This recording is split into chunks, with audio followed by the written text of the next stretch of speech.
Hi everyone, we have with us International Arbiter Denis Regaud. Denis, you are here at second Dole Trophy Open as a Fairplay Arbiter. So if you could share your experience at this event. Yes, of course. In fact, I'm here to do many things. I come as an arbiter for some players. I have to do the broadcasting too of the games that you can see directly on the internet because I'm occupying about the chessboards, electronic chessboards, and I am occupying also about fair play during the tournament because it's my specialty. I'm the chairman in France of Fair Play Commission, and I look at everything with my team, which was occupied too with the people about not to cheat.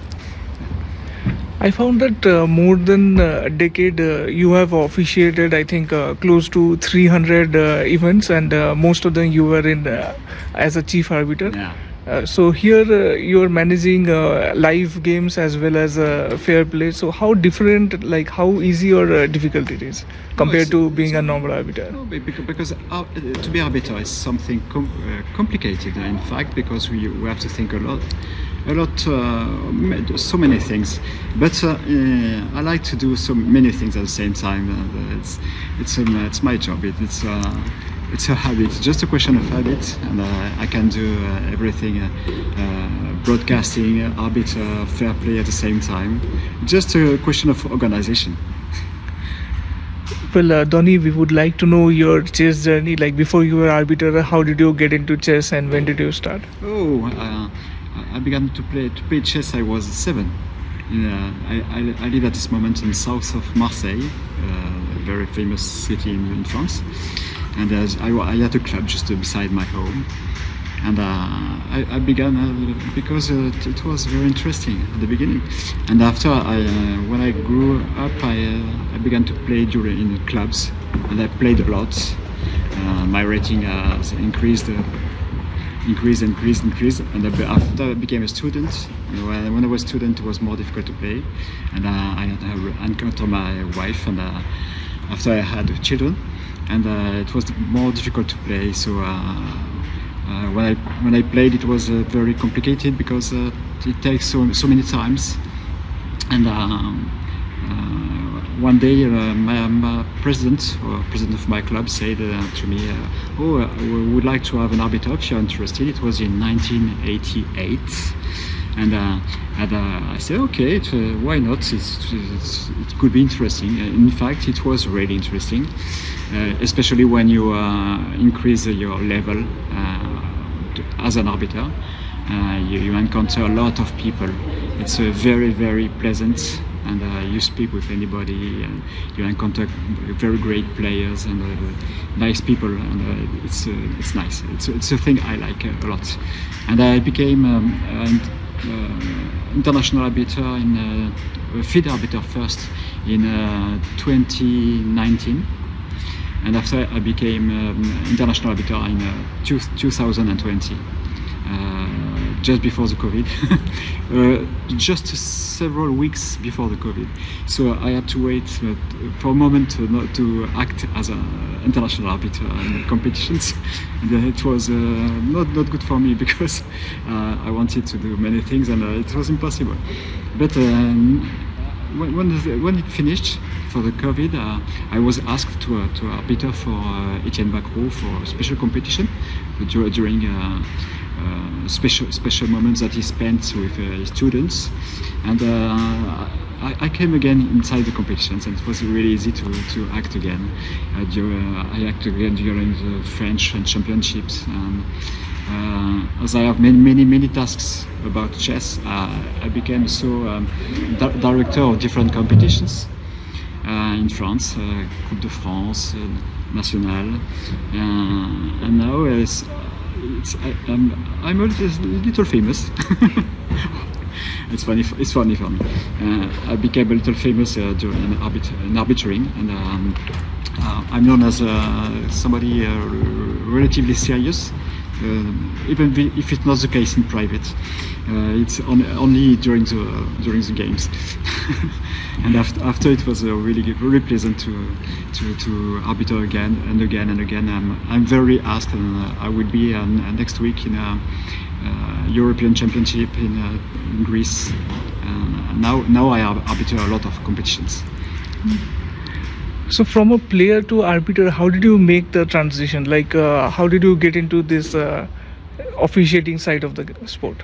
Oh, it's not so difficult because in my life I am a teacher, so I have the same approach as with my pupils, and I'm not here to break the games or to do things instead of chess or chess player. I'm just here to look at the rules and to apply them. And when there's a problem, I'm just here to say no, it's the rules say that, and we have just to apply. And sometimes when it's not exactly the rules, we have to be fair and find a good solution. But it works. You mentioned that you're a teacher. Would you like to tell us, like, what do you teach? And in France, I'm working in a high school, and I'm teaching physics and chemistry. Wow. It's completely different. Yeah. It's two lives. So, do you teach which grade do you teach in the high school? Which grade? Yeah. Yeah. My pupils are between 16 to 22. Wow. So that's quite a long range. Yeah. Sometimes it's because I teach in two kind of school. One type of school is before the baccalaureate. It's called the lycée in France. Mm-hmm. And after I teach over the baccalaureate with students, we become progressively specialists in physics and chemistry, and it's a good job too. When you say baccalaureate, that means international baccalaureate, that one, right? IB. It's not international baccalaureate, it's French baccalaureate. Oh, okay, French baccalaureate. Okay. So, out of all the events you have officiated in France or wherever, all over the world, which event did you enjoy the most? Oh, many. Especially where events that happens and that why it happens nicely. French Championship, Coupe de France. I was in Morocco too for a very big tournament with a lot of grandmasters, and it was a very special experience. I like this competition too, because I like when there are a lot of people, and a lot of things to do, and a lot of people to meet and to discuss with. It's very, very interesting. But I like when everything changes. So I'm always trying to do new competitions and to change my vision of everything. I don't like to stay and with the same things happening every time. I prefer when it changes, and I change it every time. Every time my competitions too. How do you balance between teaching physics and chemistry to kids and officiating a chess tournament? It's two lives, two different lives completely. But my pupils know, they all know that I'm international arbiter, and they all come and speak with me with chess and about chess, and it's very, very funny. It's very funny. But as a teacher, it will be finished for me, because I will be retired in some years. For chess, it can go on after. Yeah. So it's two lives. So you definitely enjoy both lives, I guess. Yeah, of course. We got to know that you have written books in physics. If you would like to share with us. Yeah. In fact, it was in 2002.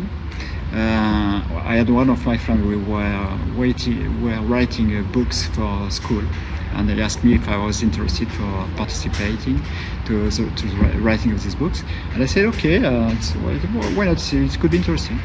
And now it's 23 years that I write books, and I have written 41 books of physics and chemistry as a writer, and after as a director since 2008.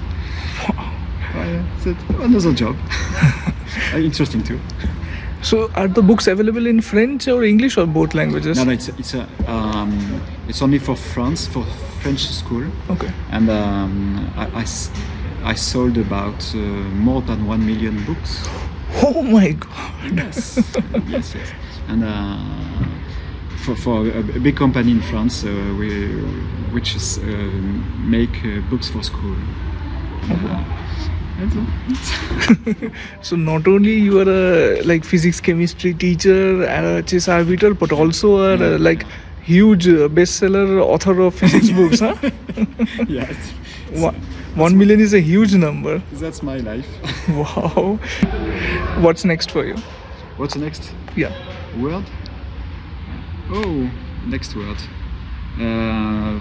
For physics, I would have to become a teacher again in September. So now I'm just occupying about chess. Now here. After I'll be in Greece, and after I will finish August with a tournament in the south of France, in a little city which is called Alou, just beside Marseille. And after it will be other days. Well, thank you, Denis, for your valuable time. I wish you all the best in your future endeavors. Thank you very much to you.